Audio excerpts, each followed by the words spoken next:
Yang pertama itu adalah Lazada. Ya, Lazada untuk di wilayah Jakarta teman-teman ya. Assalamualaikum warahmatullahi wabarakatuh. Apa kabar teman-teman semuanya? Semoga semua dalam keadaan sehat walafiat ya. Diberikan kesehatan, kelancaran, serta kemudahan dalam segala urusan apapun itu. Hari ini kita makin semangat lagi, kita makin kita kuat mental. Oke teman-teman, kali ini saya akan membahas tentang jelang akhir tahun. Ternyata ini pinjol yang sudah mulai start datang ke kantor kalian. Nah, daerah mana saja itu, pinjol-pinjol apa saja itu kita akan bahas secara tuntas. Tapi sebelumnya saya harapkan kalian semua yang sudah subscribe channel ini agar channel ini terus berkembang dan dapat memberikan informasi terbaik buat kalian yang galbay. Oke teman-teman, ini dia buat kalian.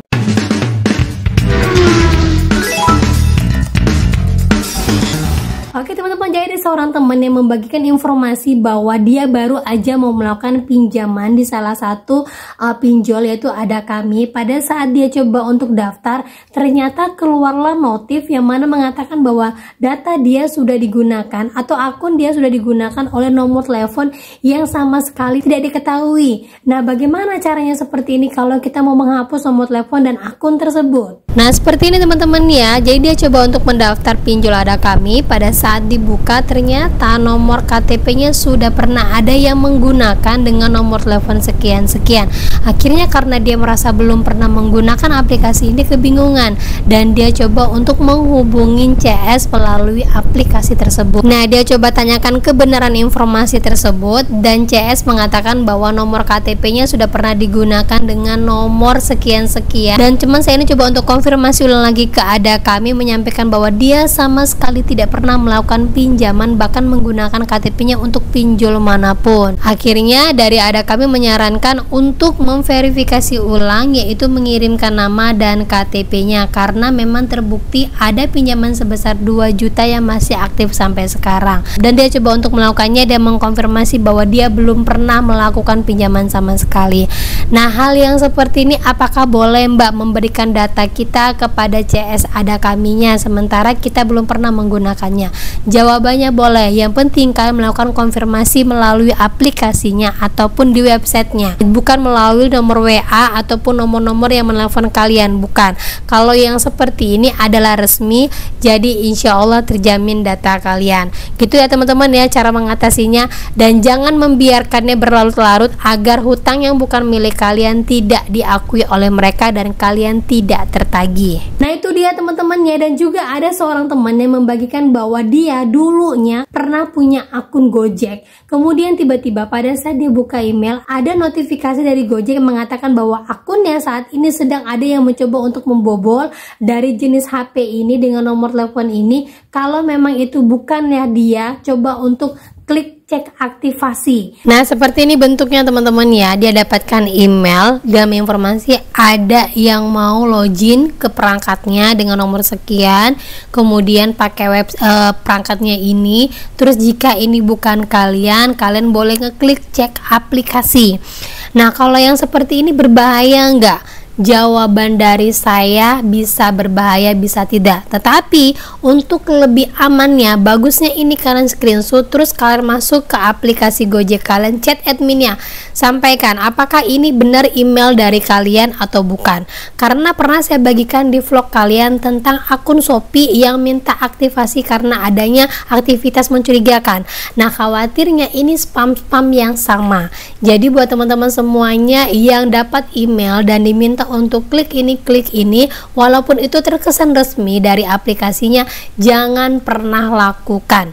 Ada baiknya kalian hubungin CS-nya, kemudian sampaikan apakah ini benar dari kalian ataukah ini scammer yang disampaikan kepada saya. Gitu ya. Saya yakin banyak sekali sindikat yang seperti ini coba untuk mengelabui kalian dan sudah banyak sekali korbannya. Jangan sampai kita lagi. Ingat, update terus apapun sekarang tentang dunia digital karena data kita sudah terbuka, otomatis mereka dengan gampang untuk mengambil data kita secara mudah. Jadi ingat, kalau itu bukan kalian, jangan pernah takut untuk mengelaknya. Gitu teman-teman ya. Dan lagi ya, banyak sekali nih saya baca komen-komenan di grup Instagram saya. Mohon maaf, mungkin grupnya ini sedikit terbatas, jadi buat yang belum bisa masuk ataupun belum saya balasin apapun DM kalian, saya mohon maaf sekali karena keterbatasan saya. Tapi insya Allah setiap hari semoga pasti ada aja yang bisa saya balasin buat kalian lebih tenang lagi. Nah, di sini saya ada baca beberapa komenan teman-teman semuanya yang mana sudah mulai ada yang datangin ke kantor. Bahkan ada yang DM ke saya, beberapa orang sudah mulai ada yang datangin ke kantor, bahkan ngirim paket ke kantor-kantor mereka. Nah, untuk itu saya coba kelompokkan teman-teman ya, untuk wilayah Jakarta, Jabodetabek dulu ya, karena ini yang paling banyak gencar dan kebetulan ini yang paling banyak diinformasikan kepada saya.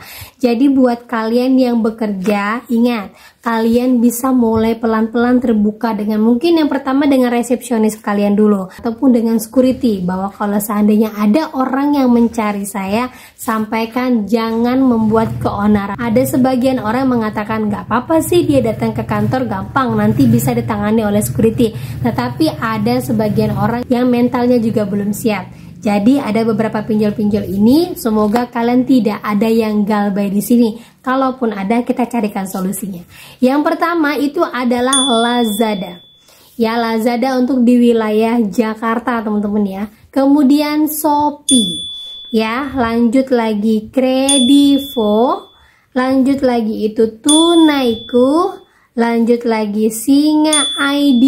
Dan yang terakhir itu adalah Solusiku. Nah, di sini seorang teman mengatakan bahwa Solusiku ini dia datangnya ada DC yang menyamar sebagai tukang kurir yang mana mau mengirimkan paket informasinya, tapi dia sudah tahu karena dia galbay, dia coba untuk tenang dan tidak menerima paket itu, bahkan tidak menemui si kurir tersebut. Nah, kalau sudah seperti ini datang ke kantor, jawabannya apakah boleh? Jawabannya tidak boleh ya, sudah jelas sekali. Sebelumnya saya sudah buatkan vlog pada kalian yang memang ini ditegaskan oleh OJK tidak boleh menagih ke kantor apapun alasannya. Nah, kita baca lagi biar kita sama-sama mengingatnya. Nah, ini tertuang dalam POJK nomor 22 tahun 2023 melarang penagih hutang ke kantor secara otomatis karena penagihan harus dilakukan di domisili konsumen pada hari Senin dan Sabtu antara jam 8 pagi sampai jam 20 kecuali atas persetujuan konsumennya. Dilanjutkan lagi, sanksi-sanksi apabila ada POJK yang melanggar itu tertuang dalam POJK nomor 62 ayat 4 sebagai berikut.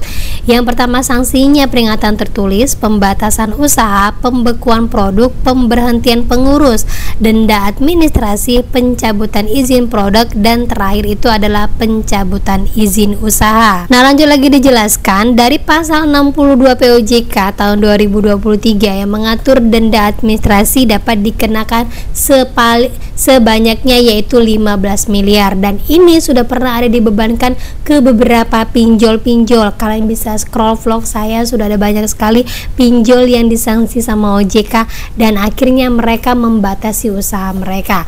Nah, di sini juga dijelaskan pelaku usaha jasa keuangan POJK yang terbukti melanggar ketentuan dapat dikenakan sanksi mulai dari teguran, denda administrasi hingga pencabutan izin usaha, ungkap Frederika atau ketua dari OJK.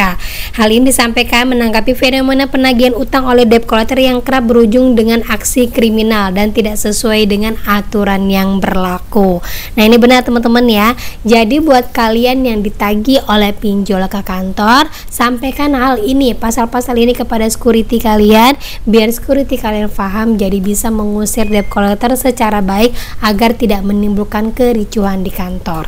Gitu ya. Memang kita harus terbuka dulu teman-teman. Saya yakin pun security sudah paham masalah pinjol, bahkan masalah galbay itu sudah paham. Kemudian lagi kepada resepsionis kita, walaupun kita tahu agak sulit mengungkapkan, tapi yakinlah dengan sedikitnya kita terbuka kepada orang lain, pasti orang lain bisa mengerti keadaan kita. Jadi saya sampaikan kepada teman-teman semuanya, sudah banyak sekali berita viral yang menginformasikan bahwa Komdiji kemana, ada orang yang ditagih sampai ratusan nomor setiap hari, ada orang yang ditawarin untuk berhutang sampai ratusan nomor setiap hari. Nah, ini berita viral baru-baru ini teman-teman ya, tidak punya hutang tapi diteror ratusan nomor setiap hari dan mempertanyakan Komdiji kemana, pihak operatornya kemana, seolah-olah terus-terusan keputusan pembiaran seperti ini tidak pernah adanya perlindungan untuk masyarakat terhadap scam-scam yang masih berlanjut sampai sekarang. Bahkan berita ini sudah viral di mana-mana, tapi kaum Digi tidak ada pergerakan. Jadi ingat teman-teman semuanya ya, kalau kalian galbe saat ini, bukan kalian saja yang diteror, orang yang tidak galbe pun diteror, orang yang tidak punya hutang pun disuruh untuk hutang.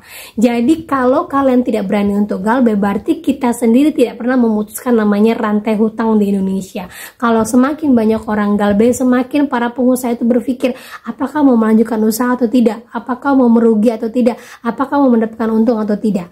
Ya, semua itu kembali kepada kita. Dan perlu diingat, orang yang galbe itu bukan orang yang hina, orang yang galbe itu bukan orang yang harus dikucilkan, karena orang yang galbe itu sebenarnya orang yang sedang menata hidupnya untuk lebih baik lagi. Orang yang berani galbe itu berarti orang yang berani untuk mengambil keputusan dan siap dengan apapun yang akan terjadi. Jadi jangan pikirkan slik, jangan pikirkan bunga, saat ini fokus saja galbe dulu, beranikan diri dulu, dan ingat bukan kalian sendiri orang yang galbay, dan orang yang galbay dari tahun ke tahun bertambah banyak dan masih hidup sampai hari ini. Gitu teman-teman ya. Nah oke, itu dia informasi yang bisa saya sampaikan buat kalian pada hari ini. Semoga informasi ini menjadi mood booster, semangat baru buat kalian, dan akhir kata saya ucapkan Assalamualaikum warahmatullahi wabarakatuh.